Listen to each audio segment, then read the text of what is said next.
great.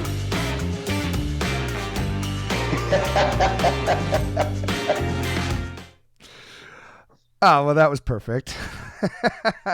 AT, we're going off mute. Great, man. Sick production skills. Right. So you heard us talk during the sick commentary. Sick talking during the intro. It's like Dave Evans. Great. The Super Bowl AT. It's week 2, first of all. Welcome to the show. But the Super Bowl this past Sunday might have been the greatest game I've ever seen in my life for obvious and very biased reasons. That was incredible. I was at Buffalo Wild Wings with my son, and I thought I was going to have to push him through a very tough lesson in watching your beloved team lose and get not only lose, but get murdered on the biggest stage in sports. And I told myself, I'm not leaving. We're not leaving. And at the beginning of the game, there's so many Atlanta Falcons fans in this place. And just because of Matt Ryan and being in Philadelphia or Pennsylvania in that case.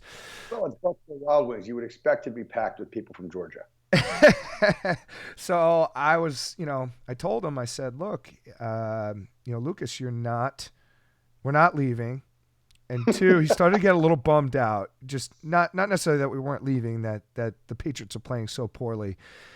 And I said, look, Lucas, you're going to remember this for the rest of your life when, you remembered, going through the tough times with your favorite team. And I said, but look, in the end, Lucas, if there is one guy, this is at halftime. Yep. If there's one guy that can do it, it's Tom Brady. And the beginning of the third quarter, the Falcons immediately go down and score a touchdown. And I was like, all right, well, we're going to wait till the fourth quarter, and if it gets really bad, we'll go home. And then at the very end of the third quarter, they score that touchdown, and I was like, hey, look, we'll give the fourth quarter a try, right? Tom Brady's the man. He's going to do it, potentially. And sure enough, it happened. Incredible. Dude, you know what it's like? It's almost like Tom Brady's such a sicko that it's almost like he sandbagged his team. Like he said to his friends from high school, watch what I do in the first 2.5 quarters in this game. I'm going to get us in the biggest hole. And everybody's going to be like, oh, Patriots are done. Patriots are done. He's like, watch this. And then he gets them all the way to the brink. And then he comes all the way back and breaks their heart, and they win it overtime. And he's just belly laughing that he was in total control the whole time. And right. when his hands, are on his face and his head is down in the second quarter, he's not crying. He's actually hiding his laughter because he knows what's coming, but he's the only one on the planet that actually does. He's so that much in control. What a sicko. He is. God, he's got to be happy he wasn't playing Eli and the Giants, I'll tell you. But what a win. Congrats. That was it. Great life lesson for Lucas and the other, 4 billion people on the planet, if that's the number. I mean, real. That guy does. He pretty much cemented himself as the greatest of all time. Yes, and yes. But that was pretty awesome. That my son actually got to witness that as well, and I got to see him go through the whole emotional. Holy crap! I can't believe this is what sports does. Sports does this. But AT, we're moving on. How did we do this week? Give us the rundown. We did great, or I did great. Yeah, nice call. You did like a C+. Ew. I did like an A-. Wow. But listen, a C+ in the Towers household growing up, Ryan, went on the refrigerator. Okay, so don't say ooh so fast, right? So in short, real quickly, we went on 5 games with Las Vegas lines last week.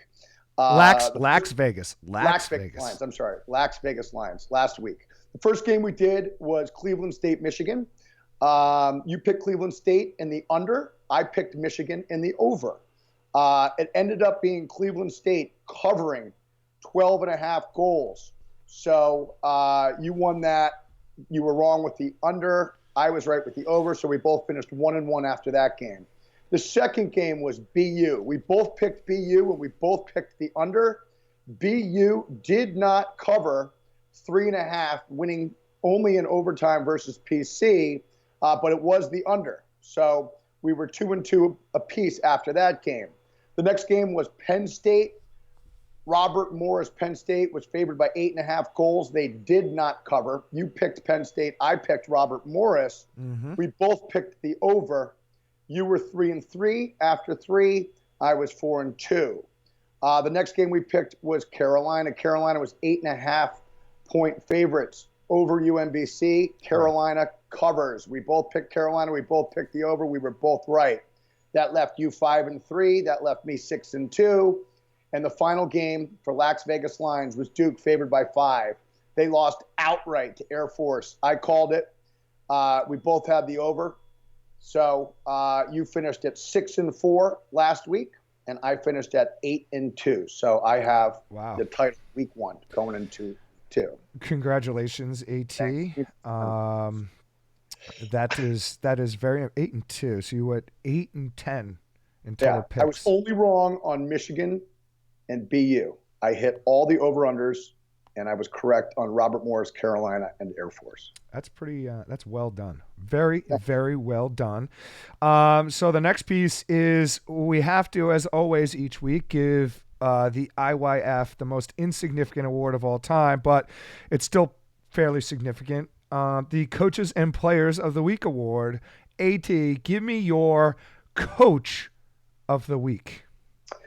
Not a lot of games, but this was clearly the win of the weekend. And for the second time in 2 years, Eric Saramet. That's right. Takes the Falcons down to Durham, and they knock off Duke for the second year in a row.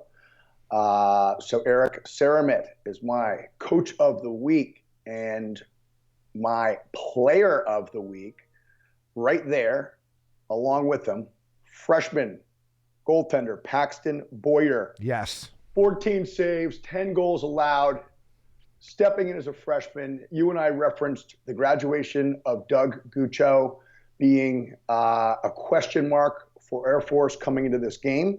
And that's right. Sure enough, Paxton Boyer stepped up and filled the void very, very well and led that team to a 1-goal win. He was the difference in the game.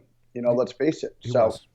Eric Saramet and Paxton Boyer, both from Air Force, Coach of the Week and Player of the Week. Who'd you have? My Players of the Week actually is more than one, and it's kind of a trio of players at the Penn State College Park, State College school. Gerard Arcieri, 66% at the Face-Off X. We mentioned him as someone that will come into Division I lacrosse, making an immediate impact, and he did just that. And I only think he's going to get better. He took 32 face-offs. That's like 32 fights. But didn't he win the first draw and go right down and stop? 8 seconds in and pounded it home for the first ever goal of his career, 8 seconds into his Division I career. That's wow, that makes us look really smart. Thanks, Gerard. You're all right, kid. Mac O'Keefe, who we also mentioned as potentially making an impact for the Nittany Lions, he goes in and pumps in 7 goals. So we were correct there. And then this one we didn't see, but we did mention as a piece to the Nittany Lions that was important, which was goaltending. We did not peg Colby as coming in as a player to potentially make an impact right away. We thought it was going to be Will Schreiner, but Colby Neese coming in the second quarter, going 62% for the rest of the game. Kind of makes you feel like that might cement him as the starter for the future. Again, he's just a freshman in net. It's probably one of the hardest places to put a freshman in is in goal. But it seems like Penn State has a future in Colby Neese. So my players of the week are Gerard Arcieri, Mac O'Keefe, and Colby Neese, who single-handedly led the Nittany Lions over a very scary Robert Morris team. Wow, I can't believe it. So we've got 4 freshmen. That's right. Players of the Week. IYF Players of the Week. I don't think that's ever happened. I don't think that's ever happened either. It's great. And my Coach of the Week is Frank Federica. And Frank going down 11-6 at one point in the third quarter, comes back to win a 1-goal game against a very tough Delaware team that we both mentioned is going to be a different team in 2017, largely due to the culture that they've built, the players that they've brought in. But in addition to the chip on their shoulder, I guess, that their head coach for 42 years is going to retire, I feel like all of that together might make Delaware a very strong consideration for a CAA championship. So I have Frank Federaca going in and doing what seemingly he does all the time, which is being calm, cool, collected, down 11-6. No problem. We've got this. Let's Tom Brady it and let's win it. The guy, he just doesn't get enough credit. Frank Federaca never gets enough credit. Him and Mike Corrado, those are the two guys, I think, that simply just get it done year after year after year after year after year, and yet we're never talking about those guys as the next head coach at Duke or the next head coach at Virginia. I just don't. Right. I don't get why. I don't get why. But listen, it's to the benefit of Villanova and Bucknell. That's right. So good, well, I like it. Well, let's take a quick break here. Give our friends from Sisu Mouthguards a little bit of a plug, and we will transition into our games for today's podcast, which are Hopkins Navy, Duke, High Point, Nova, and Monmouth. We'll be right back. At Sisu, we take a very scientific approach to making sure our technologically advanced, doctor-developed, scientifically backed, industry-changing mouthguards are the most protective, lightest, talkable, breathable, comfortable, drinkable, removable mouthguards on the planet to guarantee you're protected. No matter what comes your way, the Sisu Next Gen. Sisu, talk, breathe, drink.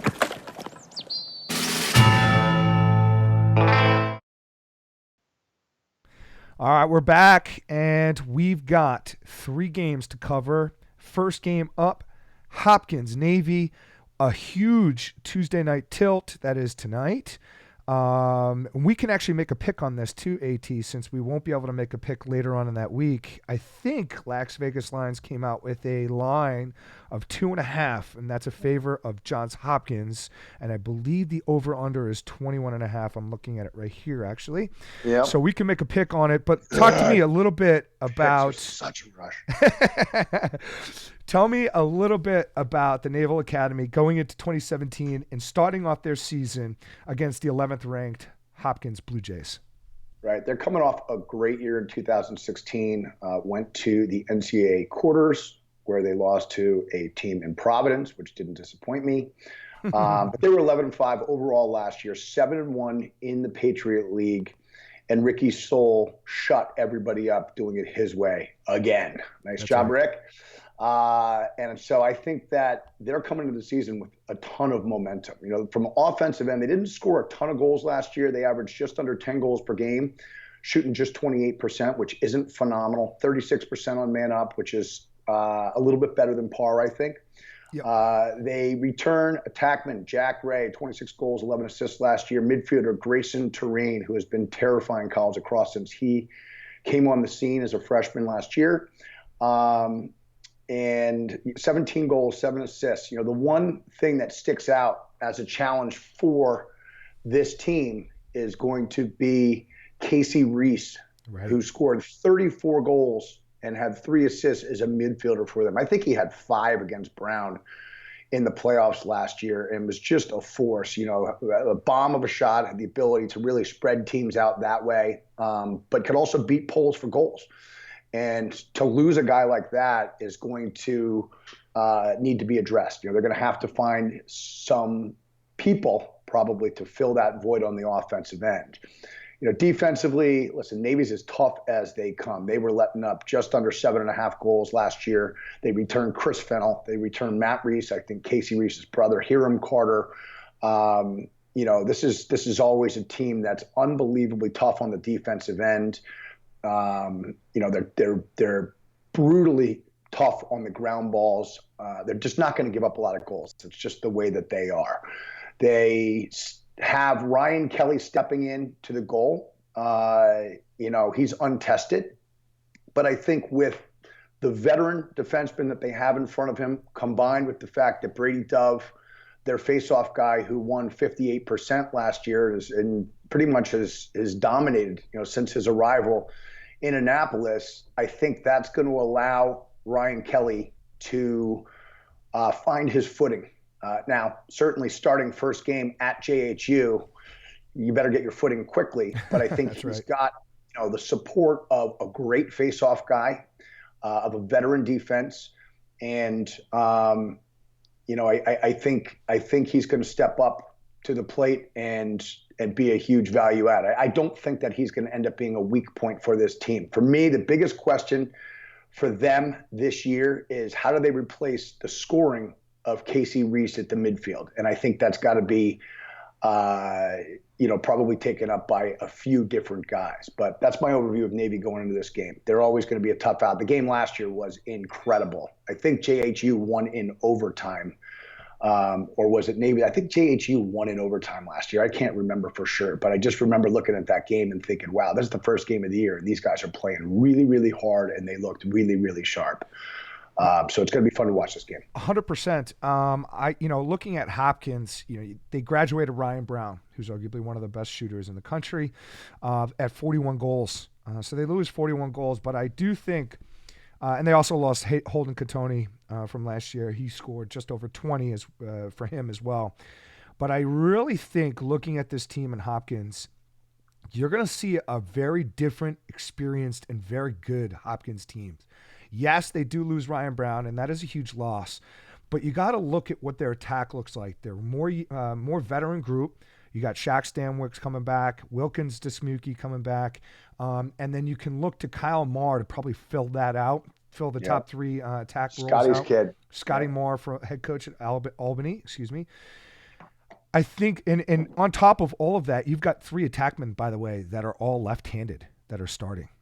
Interesting. Which is really cool, which immediately makes all three of your midfielders right-handed most of the time. If you're driving from behind the cage, lefty 90% of the time, for instance, and I know Shaq can kind of go both ways. He's pretty amazing. He's a big-time quarterback there. But if you're driving strong-handed a majority of the times from the attack position, it forces all the other players on the field to be right-handed, which sets up for Drew Sapinski, John Crowley. It sets up for Joel Tinney, who's coming back in 2017, who arguably comes in as a freshman coming into there as one of the best midfielders in the country. He's 13 All-American as a freshman. You can expect that he's got something to prove after losing a season last year in 2016 due to NCAA or team violations. I'm not really sure what happened there, and I don't want to speculate. But this is an offense that's going to put a lot of shots on Cage very quickly. How are you going to match up against these starting six guys? It's going to be very hard to do. And they've got some depth. You've got Kieran Eisler, you've got Britton Vallis coming into the play as well. I mean, I remember Britton in high school, and he was one of the most impressive midfielders in the country for his age at the time. And I would have thought he would have made a bigger impact a little faster at Hopkins.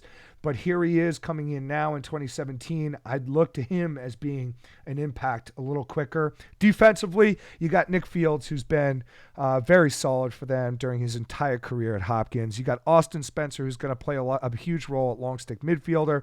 Their huge loss this year is Pat Foley, the defenseman who is out this year for academic reasons. And so you've got some opportunity for a guy like Trevor Kolsch, Jack Rapine, the freshman, and Owen Colwell. Jack Rapine coming into college. I mean, he looks like a 33-year-old man. He'd on the recruiting center. That's how the Needham Needler looked when he was a sixth grader. Pat Foley originally a Carolina commit. No. He was the story around Foley is that he was a 2015 who was going to reclass to become a 2016. And Hopkins picked him up in August of that year and was like, no, we'll take you as a 15 immediately. And so he came right in like within 3 months, just put in and then makes the USA 19 team. I mean, he was just a freak athlete, just a freak prodigy. Haverford? No, he's a New England guy. He's a New England guy. Oh, he is. Okay. Yeah. Okay. So research.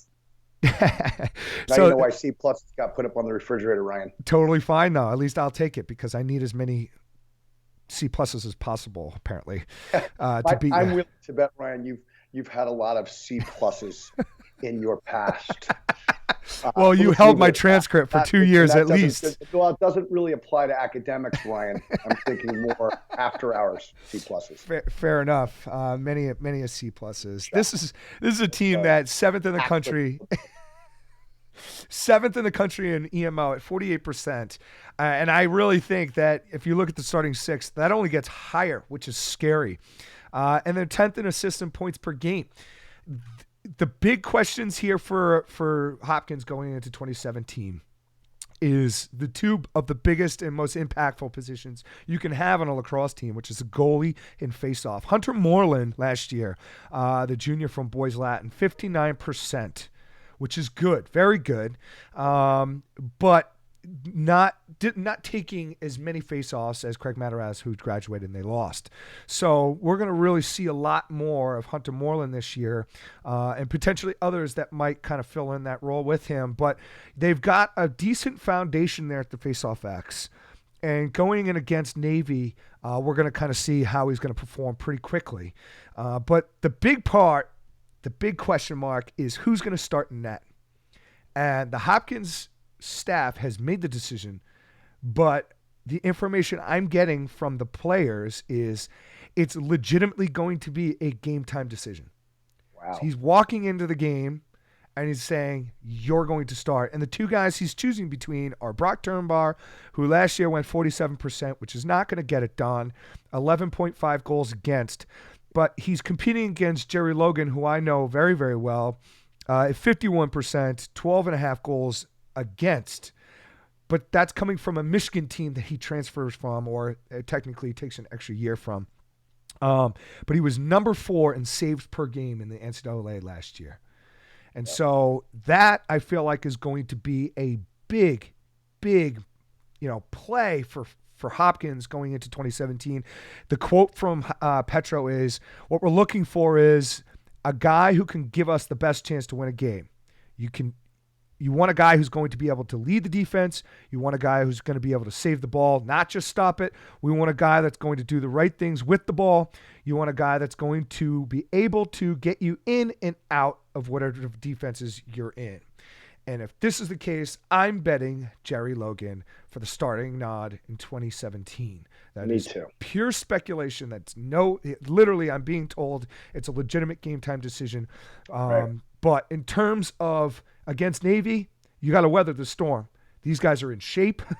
You're coming into a kids that are just naturally angry and have a chip on the shoulder. This is the funnest part of their day. And with the Hopkins team, I feel like you're going to have to, for the season to be successful and for you to beat Navy, you've got to gel early. You've got a lot of power on the offensive end. You've got the pieces of the puzzle on the defense. You've got questionable pieces, but capable pieces, both in the face-off and the goal.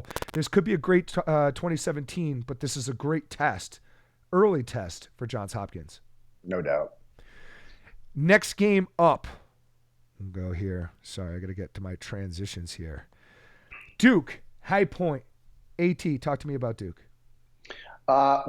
Duke last week coming off a very tough opening season loss to Air Force, 11-10. We spoke about it and referenced Coach Saramet and his freshman goalie Paxton Boyer. Duke scored 10 goals last week on 27% shooting. Justin Gutterding 3-1, Jack Bruckner 2-1. You'd expect those guys to be there statistically. Freshman Joey Manown had 2 goals. Very little midfield scoring. And, you graduate Miles and you graduate Deemer Glass, and that's certainly a question mark coming into the season. And until they find the answers there, I think they're going to continue to struggle to score goals. Defensively, Cade Van Raphorst, JT Giles Harris, Brian Dunn all got the start. Danny Fowler, played an average game. He let up 11 goals.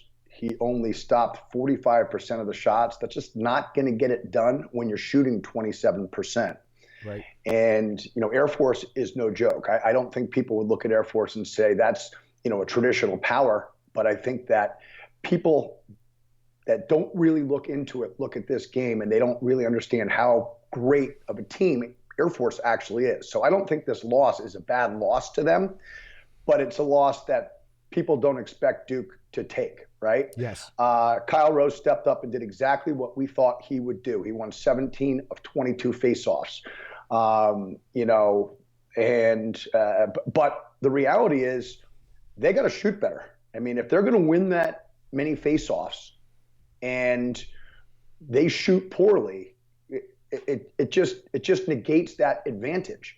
Yep. And I think with High Point, they're going to look at this result. They're going to look at the Air Force loss, and they're going to say, you know what, we can beat them. We play Air Force, and this is a team that we can beat. Now, I think if Duke had beaten Air Force, I think it would have set up better for High Point to come in and potentially knock them off. Yep. And while it gives the High Point guys some confidence that they can beat Duke in this game, I think what's going to happen is Duke is going to make this game about Duke and not about High Point. And I think we're going to see a much better effort out of Duke in this game. And I think that that's going to create some problems for Torp and, his team. I'd love to see High Point knock him off. I really would. But I think that simply due to the wake-up call versus Air Force last week, I think that Duke is going to come in with a blue-collar mentality, and you combine that with the talent that they have on the team, and I think it's going to spell trouble for High Point. So, I'd love to see High Point win, but I think they're going to have their hands full at Duke on Friday night.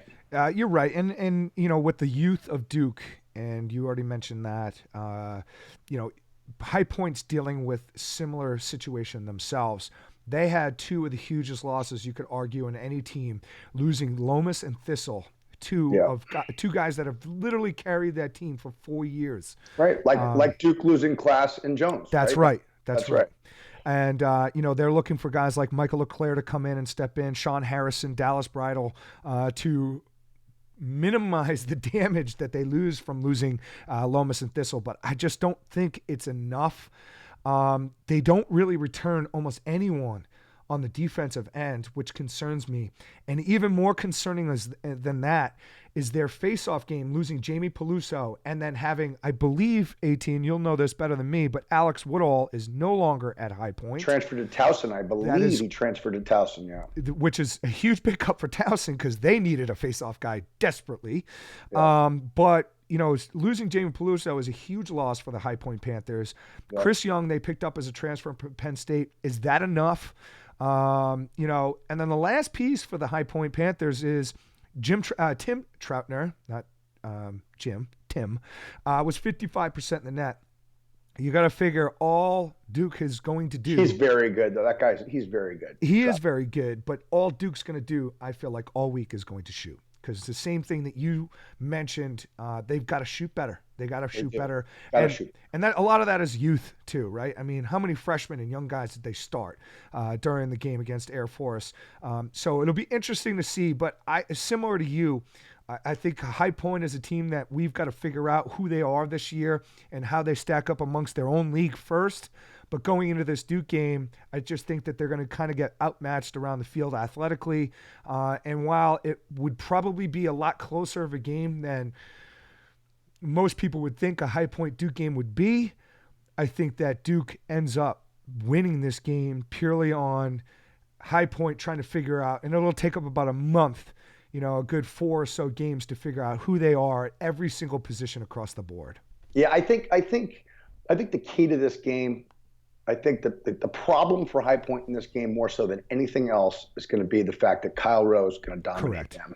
And that, if Duke didn't have that distinct advantage coming into this game and we thought the faceoffs would be closer to 50-50, I could see High Point knocking them off potentially. But I don't think you can lose 3 of every 4 faceoffs and expect to beat a team that let's face it, is more talented and deeper than you when they're coming off a disappointing loss in their eyes and they're playing, at their place at night. Duke's going to be ready to play in this game. That's for sure. They will. And I also think that in terms of the SoCon, you're looking at an Air Force team that might roll through the SoCon big time. No question.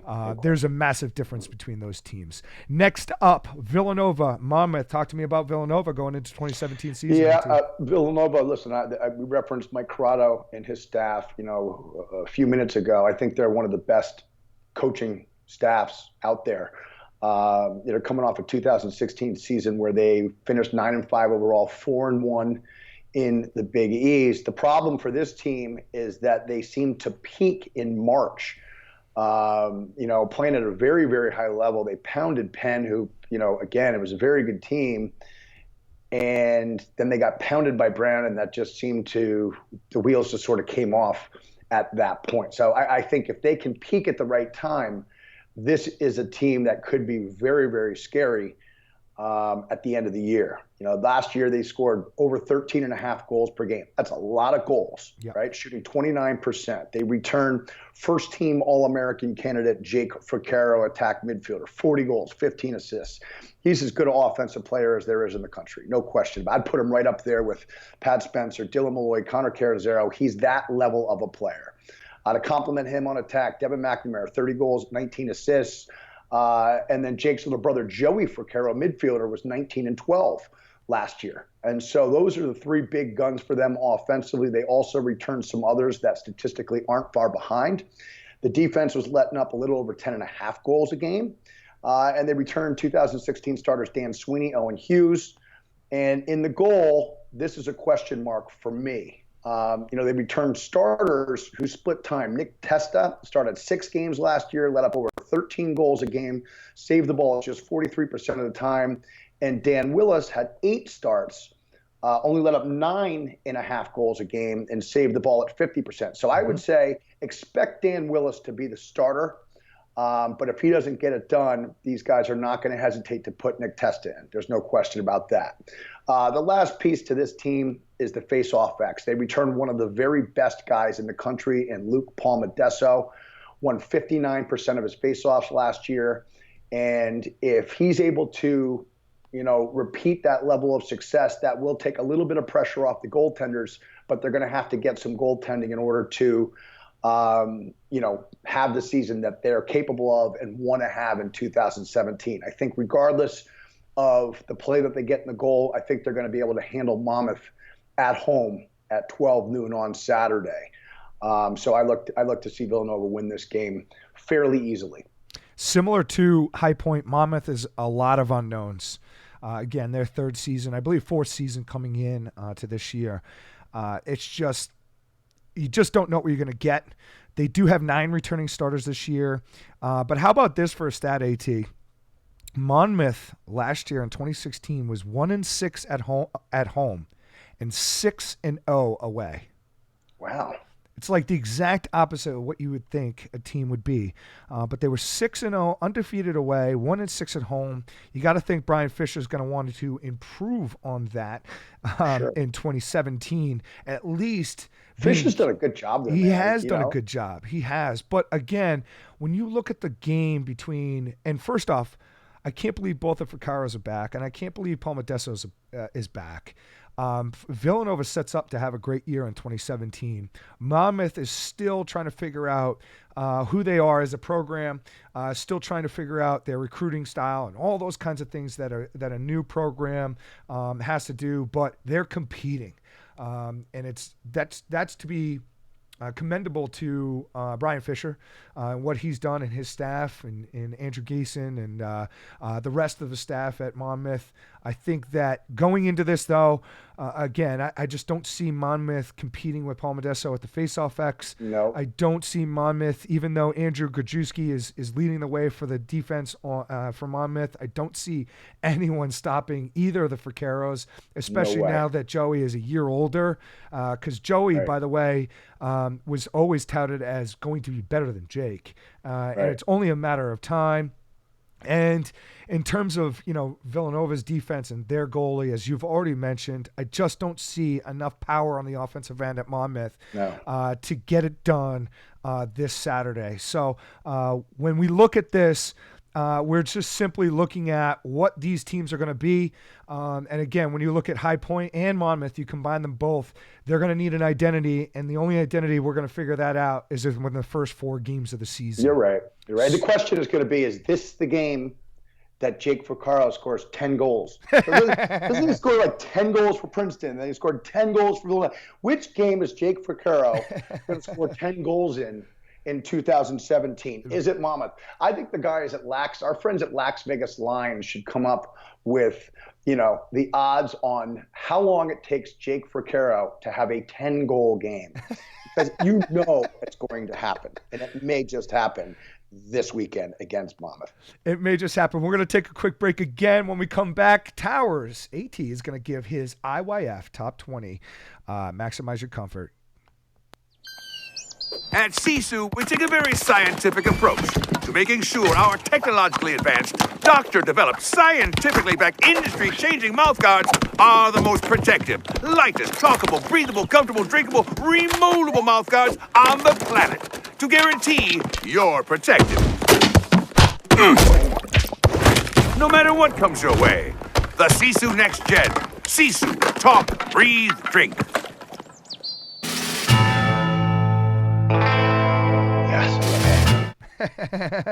IYF Top 20. Give it to us, AT. All right. This week, RD, number 1, North Carolina Tar Heels, Joe Bresch. Number 2, Loyola Greyhounds. Number 3, Denver. Number 4, Maryland. Number 5, Notre Dame. Number 6, JHU. Number 7, the Brown Bears. Take that, Quint. They're not 18, kid. Number 8, Yale Eli's. Andy Shea, the pizza still sucks. Number 9, Penn Quakers. Look for them to explode. The Penn Quakers, number 9, they're not even in any other rankings. Listen, we're gonna be reading about them. That team is gonna be scary. Number 10, Syracuse. Number 11, off the heels of a great win versus Duke, Air Force. Wow. Number 12, taking on JHU tonight, Navy. Number 13, Towson. Number 14, Gerard Arceri in his 8-second goal in this season, Penn State. Keeper's Kids, 7 Gs. Number 15, Marquette. Number 16, Lars Tiffany. It's never too early to get up in the morning and do tons of jumping jacks. Virginia, 16. Number 17, Duke. Number 18, Scotty Marr in Albany. Number 19, Mike Corrado, Villanova. And number 20, Rutgers. I'll do 5 also receiving votes in order. Army, unofficially 21. Ohio State, unofficially 22. Bucknell, unofficially number 23. Fairfield, unofficially number 24. And Bryant, unofficially number 25. That's it. Who submitted the votes to make those unofficial 21 to 25? I did, and Frank Towers and some local neighborhood kids. That's all for the show today. As always, check us out at In Your Face Lax, Twitter, Instagram, Facebook. It's all up there. Maximize your comfort. We'll be back tomorrow with another show.